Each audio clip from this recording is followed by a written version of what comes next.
रोजच्या भाज्या त्याच पद्धतीने करून आणि खाऊन कंटाळला असाल तर ही भरली भेंडी एकदा माझ्या पद्धतीने नक्की ट्राय करा।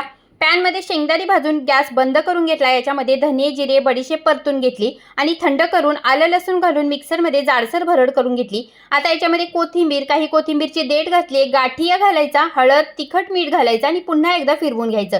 भेंडी स्वच्छ धुवून याला उभं कट करून घ्यायचं। मी भेंडीचे 2 भाग करून घेतलेत।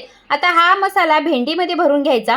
पॅनमध्ये तेल घालायचं, एक उभा चिरलेला कांदा फक्त मऊ होईपर्यंत परतायचा। कांद्यासाठी फक्त इथे आपल्याला हळद, तिखट, मीठ घालायचं आणि याच्यावरती भेंडी पसरवून घ्यायची आणि 2 मिनिटं झाकण ठेवून मग ही भेंडी कांद्यामध्ये मिक्स करून घ्यायची। मध्ये एकदा पाण्याचा हबका मारायचा आणि झाकण ठेवून आधेमध्ये हलवत 7 ते 8 मिनिटं ही भेंडी आपल्याला शिजवून घ्यायची। ही गाठीवाली भेंडी इतकी छान होते ना, तुम्ही बाकीचा कोणताही मसाला कधी घालणार नाही, इतकी याची टेस्ट छान होते। तर नक्की ट्राय करा आणि लाईक, शेअर, सबस्क्राईब करायला विसरू नका।